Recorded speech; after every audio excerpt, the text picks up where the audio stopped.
The nature of the contraries posited by these men is evident from the foregoing discussion, but how the aforesaid contrary principles posited by them can be brought together under, or reduced to the types of causes described is not clearly expressed or distinctly stated by them. Yet it seems that such principles are allotted to the species of material cause, for they say that the substance of things is composed and molded out of these principles as something inherent. And this is the notion of a material cause, for matter is that from which a thing comes to be as something inherent. This is added to distinguish it from privation, from which something also comes to be, but which is not inherent, as the musical is said to come from the non-musical.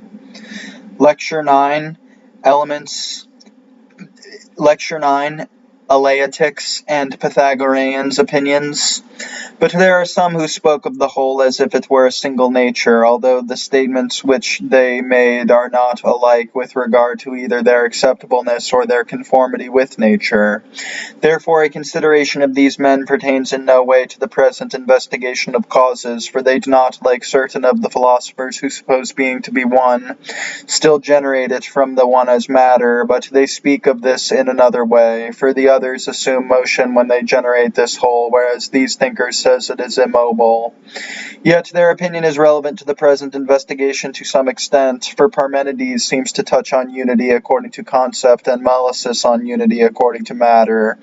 This is why the former says that it is limited, and the latter that it is unlimited. Xenophanes, the first of those to speak of the one, for Parmenides is said to have been his disciple, made nothing clear, nor does he seem to have come up to these men, but with regard to the whole heaven he says that the one is God. As we have stated, these men must be dismissed for the purposes of the present inquiry. In fact, two of them, Xenophanes and Melissus, are to be disregarded altogether as being a little too rustic. Parmenides, however, seems to speak with more insight, for he thought that besides being there is only non-being, and this is thought to be nothing. This is why he thinks that being is necessarily one and nothing else. We have discussed this point more clearly in the Physics. But being compelled to follow the observed facts, and having assumed that what is one from the viewpoint of reason is many from the viewpoint of the senses, he postulates in turn two principles, that is, two causes, the hot and cold, calling the one fire and the other earth. Of these he ranks the hot with being and the cold with non-being. From what has been said then, and from the wise men who have already agreed with this reasoning, we have acquired these things.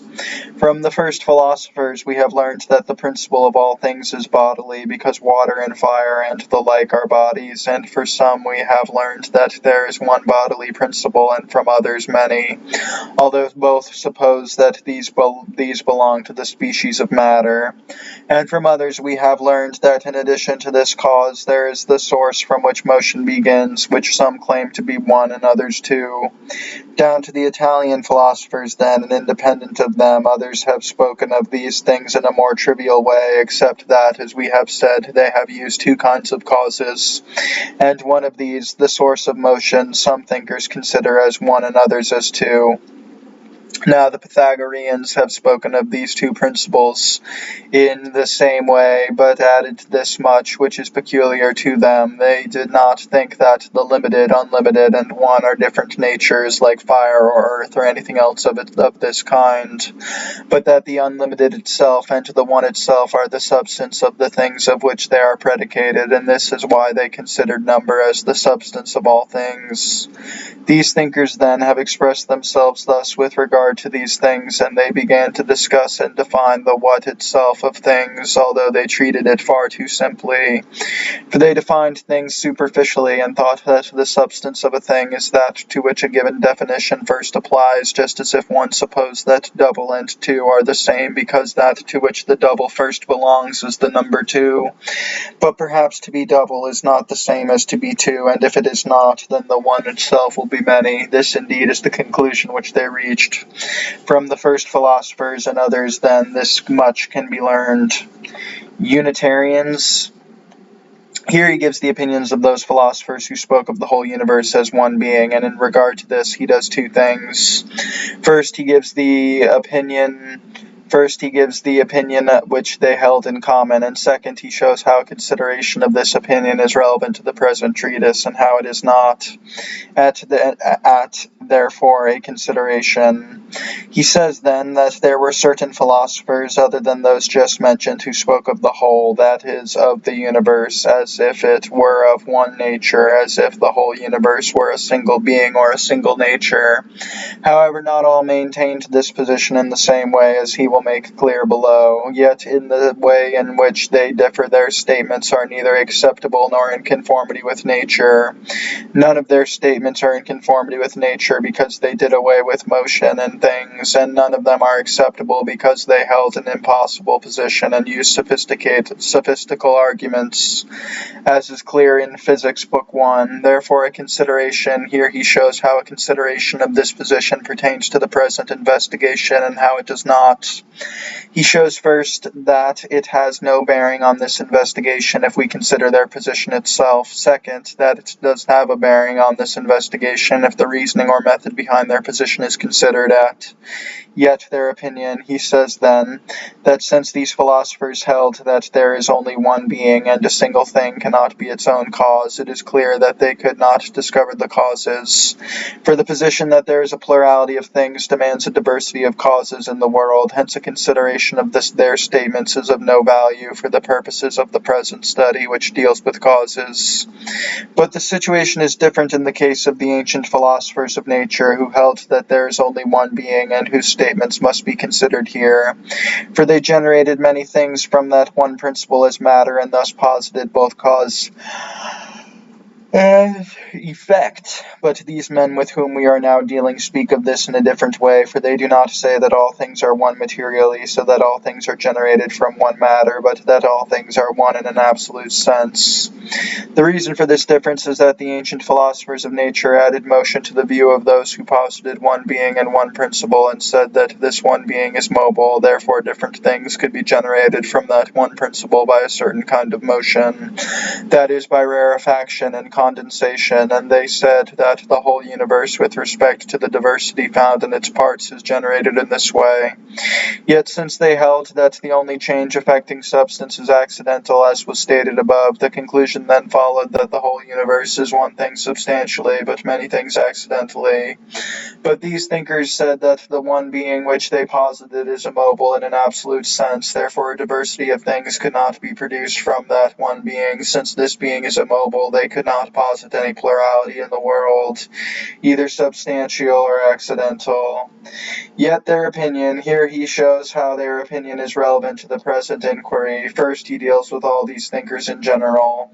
Second, with Parmenides in particular, as we have stated. He says first that, although they did away with diversity in the world and consequently with causality, nevertheless their opinion is relevant to the present study so far as regards the method by which they established their position and the reason for their position.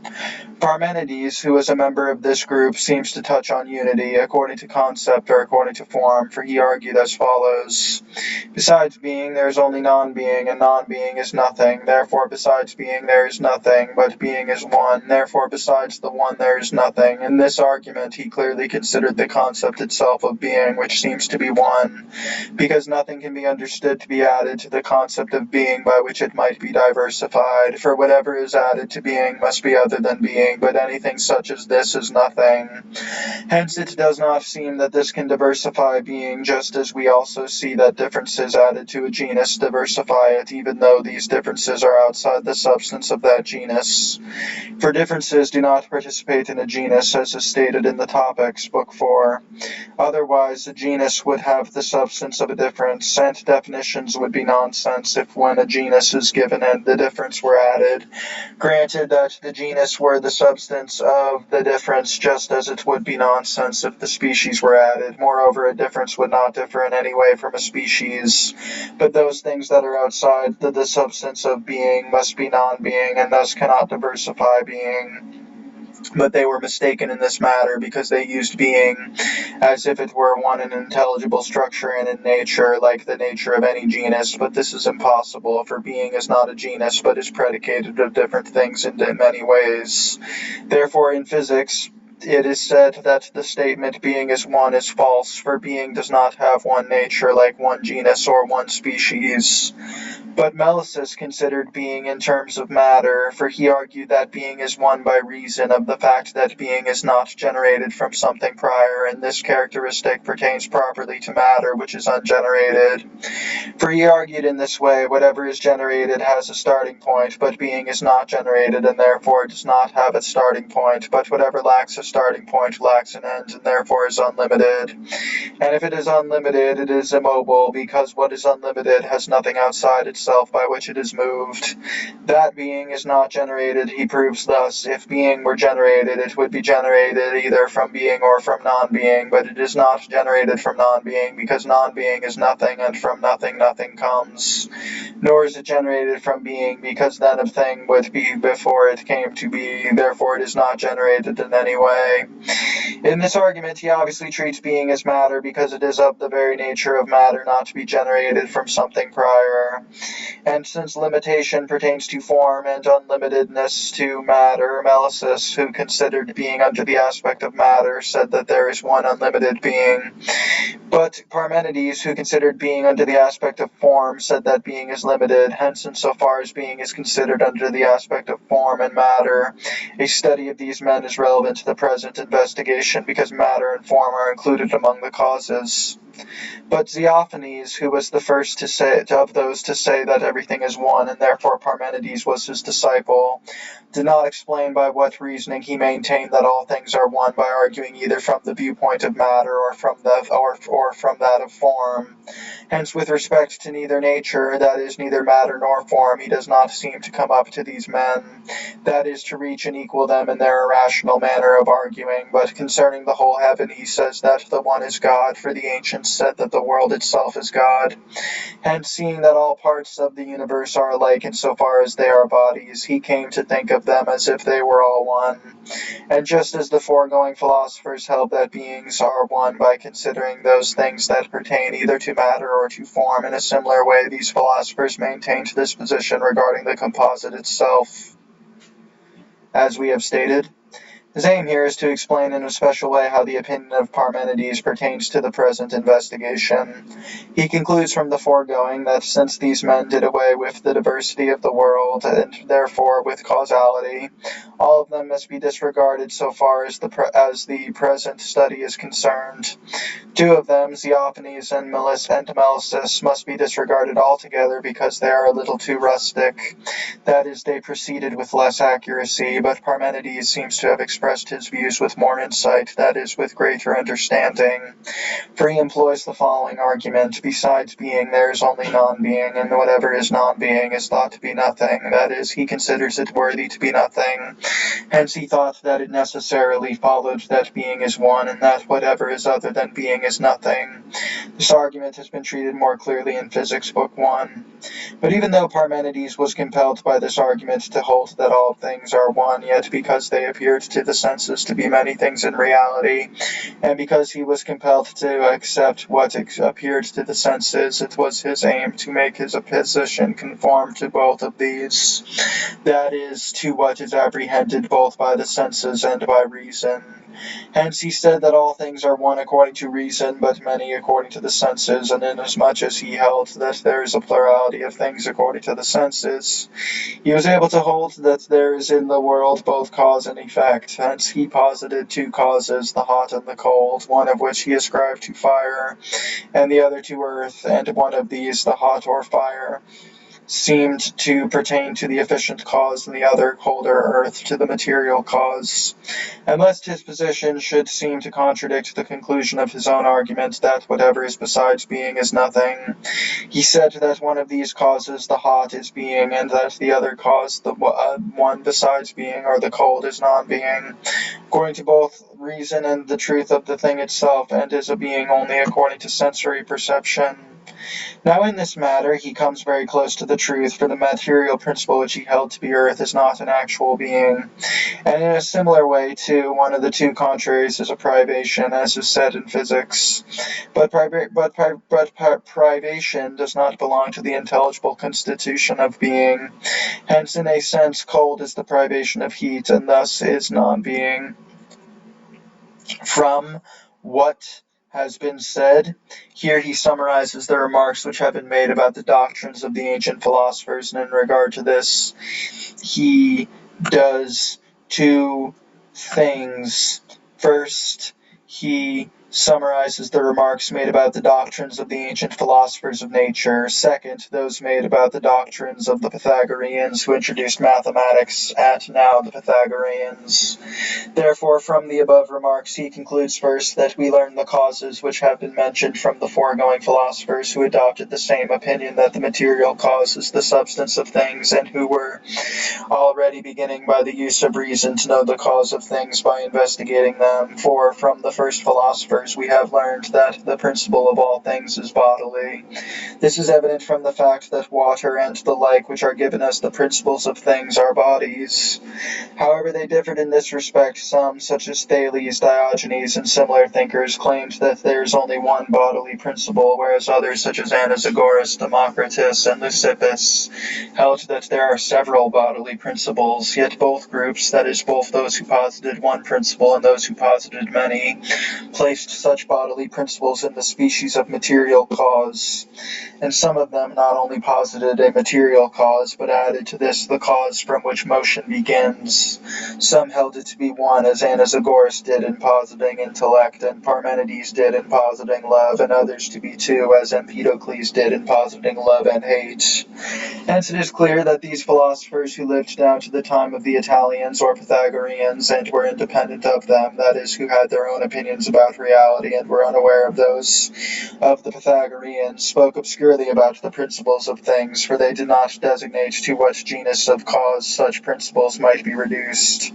Yet they made use of two causes, the source from which motion begins and matter. Some said that the former, the source from which motion begins, is one, and others two, as has been pointed out. Now the Pythagoreans, here he summarizes the opinions expressed by the Pythagoreans, both what they held in common with the foregoing philosophers and what was peculiar to themselves. Now the opinion common to some of the foregoing philosophers and to the Pythagoreans was this, that they posited in a sense two principles in the same way as the foregoing philosophers did.